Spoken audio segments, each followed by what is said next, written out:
Kdo so novi nadzorniki Telekoma? Telekom naj bi prevzeli stari mački, kaj to pomeni za prihodnost?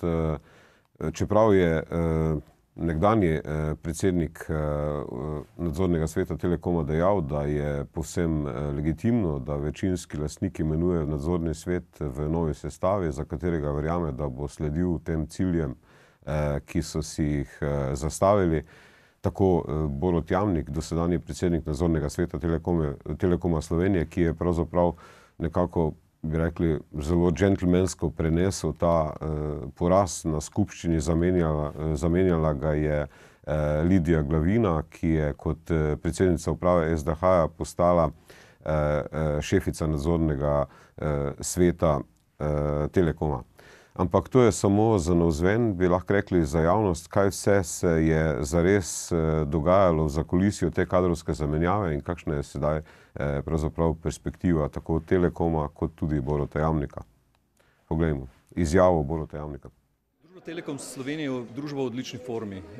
Tožbene zahtevke je znižala za 500 milijonov evrov, razdolžila se je na petino dolga ob izhodu iz krize, stabilizirala denarne tokove, ima odlično upravo in to je naredil nadzorni svet, ki ga je, kot se boste spomnili, imenovala skupščina, kjer so večino imeli manjšinski delničarji. In glede na to, da je družba v taki formi, sem prepričan, da bo poslovala tudi v nadalje tako in tudi v novi sestavi nadzornega sveta, za katero sem prepričan, da je bila imenovana po ustreznem postopku in strani večinskega delničarja. Ste pričakovali, v bistvu, ste vedeli že, da bo v bistvu SDH? To so hipotetične vprašanja. Sam verjamem v ustreznost korporativnih postopkov, sam verjamem, da je v interesu države Republike Slovenije, da imenuje najboljše možne posameznike in v resnici upam, ker imam rad to družbo, v kateri sem delal in sem prepričan, da je to bil dober projekt 4 let, da bo to tudi tako nadalje in da se bodo vsi tisti, ki so bili izvoljeni, prizadevali za enake cilje, kot smo si mi v prejšnji sestavi. Imenovanje Lidije Glavina, predsednice SDH. Povsem legitimno je, da predsedujoči holdinga, ki upravlja s takim premoženjem, osebno prevzame odgovornost nad tako pomembno naložbo v lastnem portfelju. Mislite, da se bo zdaj kaj spremenilo v upravi mogoče, v bistvu, oziroma da... To morate spraševati novi sestavi. Jaz sem prepričan, da je kontinuiteta poslovanja družbe, tudi v sestavi uprave, ena izmed najpomembnejših lastnosti, ki zmanjšuje tveganje z vidika poslovanja. A so vas ta imena, ki so zdaj... Še dve vprašanje. So vas ta imena presenetile, kako ocenjujete, če poznate ljudi te kompetence? Jaz sem intervjuval vse, glede na to, da sem bil del nominacijske komisije, imam svoje mnenje, v resnici je bil v ozadju izrazito kompleksen postopek, v katerega so bili vključeni tudi ustrezni strokovnjaki za upravljanje z viri. Nadzorni svet si zato vzel izjemno veliko časa, preveril vse potencialne konflikte interesov in vse to upošteval pri presoji oblikovanja lastnega volilnega predloga.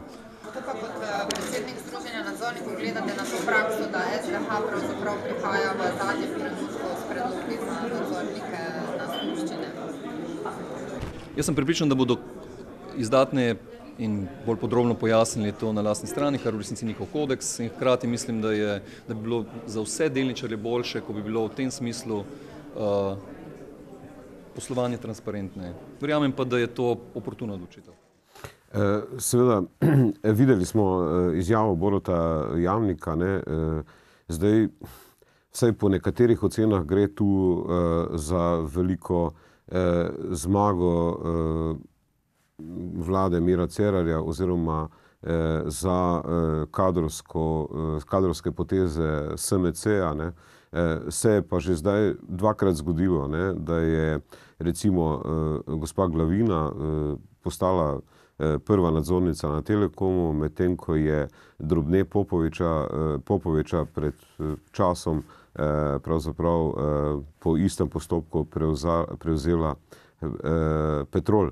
Zdaj, mogoče, Aljuša, gre tu res za to spopad med staro in novo levico? Ja, Vlado, jaz tega ne vem. Zdaj, to, kar se je zgodilo na skupščini Telekoma, lahko tolmačimo na več različnih načinov. Najprej, če dovoliš, glede tega velikega zmagoslavja, o katerem veliko poslušamo v teh dneh, Jaz moram reči, da tega ne vidim, to me spominja bolj na, to je sicer Tinovo področje, na tisto zmago italijanske vojske proti koncu Prve svetovne vojne na Piavi, ne, ki je tudi taka zgodovinska zmaga, ki v bistvu ni nič pomenila.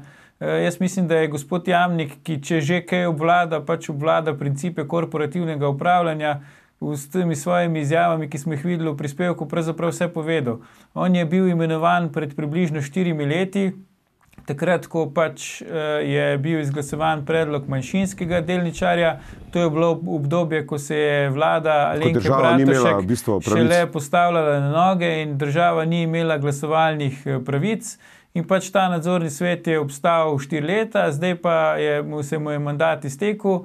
In zdaj vlada ima glasovalne pravice, ne, in pač največja vladna stranka, ki obvladuje SDH, obvladuje tudi, mislim, da čez 60% glasovalnih pravic na skupščini Telekoma, in to, da je uveljavila svojo voljo, se meni zdi nek velik epski zgodovinski dosežek. Kar pa se tiče kvalitete prejšnjega predsednika nadzornega sveta in zdajšnje nove predsednice, govorimo o tem, koliko kdo ve o upravljanju družb, koliko ve o korporativnem upravljanju in koliko ve o vodenju nadzornih svetov pomembnih družb v javni lasti. Bi pa to, če dovoliš, Vlado, komentiral z neko nogometno primerjavo, ne? To je tako, kot če bi enega zelo trofejnega, študioznega trenerja, zelo uspešnega nogometnega kluba zdaj zamenjali z vodjo navijačev, ne? In bi vodja navijačev pač prevzel ta klub in ga bo zdaj peljal naprej. Tako da počakajmo, bomo videli, kakšni bodo rezultati Telekoma pod novim nadzornim svetom. Počakajmo, ali bo nadzorni svet šel tudi v spremembe uprave, ampak dejstva, ki jih je navedel gospod Jamnik, držijo in nekako govorijo v prid temu njegovemu vodenju nadzornega sveta, čeprav seveda ostaja tudi dejstvo, da je on eden izmed najbolj ovraženih oseb na tej gospodarsko-politični sceni in da se tudi jaz osebno z marsikatero njegovo potezo ali pa stališčem ne strinjam, ampak vendarle rezultati govorijo zase in tukaj ne gre za to, ali nam je všeč slog igre, ki ga nekdo goji, ampak gre za to, ali je nekdo sposoben pač voditi nadzorni svet tako pomembne družbe, kot je Telekom ali ne. Gospod Jamnik je že dokazal, da je tega sposoben, zdaj pa je na gospe Glavina, da tudi ona dokaže, ali je tega sposobna. Ti direktorčki, ne, ki se tukaj grejo neko gospodarstvo in neke upravnike premoženja, to je vse kot monopoli. Ko moji otroci igrajo monopoli, to je nekaj zelo, zelo podobnega. To so državne firme, kjer se ljudi politično nastavlja in potem se oni tukaj glumijo neke nadzorne svete in se tam dogovarjajo, kako bojo vodili, dejansko pa ne vodijo nič. Ne vodijo nič, ampak samo odločajo o tem, koga bodo na Telekomu zaposlili, katerega novinarja, katerega komentatorja, katero oglasno agencijo bojo najeli, da jim bodo pač tja s kovčki dajali denar. Tu gre, Telekom je ena taka kura, ki nosi zlata jajca in zdaj ta zlata jajca talajo ti rdeči direktori. Dajte, ne mi govoriti o kakšni strokovnosti tukaj. Poglejte kurikulume, poglejte življenjepise teh sedanjih prejšnjih in sedanjih upravnikov. Vse te ljudje nimajo nobenih izkušenj v gospodarstvu, razen da jih politika že 30 let menjuje iz enega stolčka na drugega. Zdaj, zanimivo je, eden od imenovanih je tudi Ljubomir Rajšič, nekdanji šef srbskega državnega mobilnega operaterja MTEL, nato pa je bil predsednik nadzornega sveta Telekoma Srbije. Predtem je bil recimo zaposlen v podjetju Iskratel Kranj. Zdaj verjetno predvidevajo vsej mediji, da je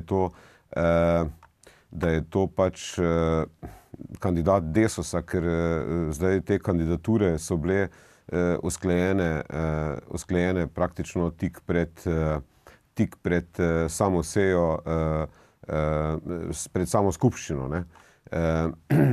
Zdaj verjetno ti poznaš tudi Aljuš, ti poznaš tudi ostale člane nadzornega sveta, ne, poleg Lidija Glavina, o njej smo že govorili, ne, ampak zdaj, ali držijo te navedbe, ne, o povezavah Lidija Glavine z Old Boysi prek SDH in da je pač gre za neko bi rekel, menjavo